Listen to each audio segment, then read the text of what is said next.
How would you describe a good girl? Nice, polite, modest, and selfless. Sure, they're all great traits, but one woman says they can get in the way of personal and professional success when those good girls grow up.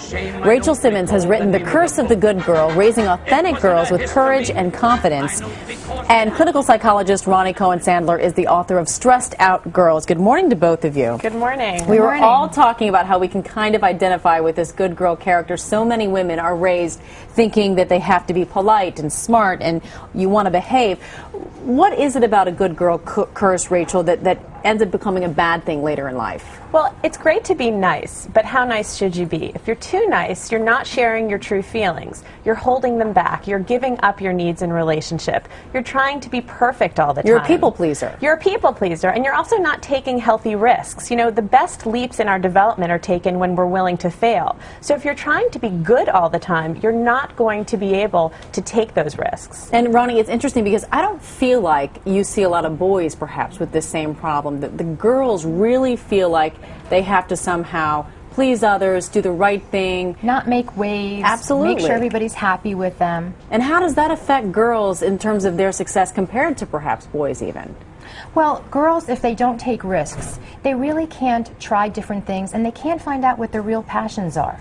And Rachel, you actually distinguish between being a good girl and being an authentic girl. Yeah, an authentic girl is someone who not only knows how she's feeling, but is able to act on that in her relationship. So she can say to her friend, you know, it's not always going to be the movie that you want to see. I want to be able to sometimes choose what movie I want to see, right? She's not going to let her friend boss her around all the time. A real girl also is going to have a sense of humor about her mistakes. So she's not going to see a mistake as a cataclysmic event, but she's going to be able to laugh it off a little bit and try again. And Ronnie, how difficult is this for a mother who was raised to be a good girl? I mean, I have two daughters. I'll admit I was raised to be a good girl, and you think, gosh, I don't want to necessarily make those same rules for my daughters as well. Well, the problem is mothers want to be perfect too. You know, they're raised to try to be everything to everyone, and they're giving those messages to their daughters.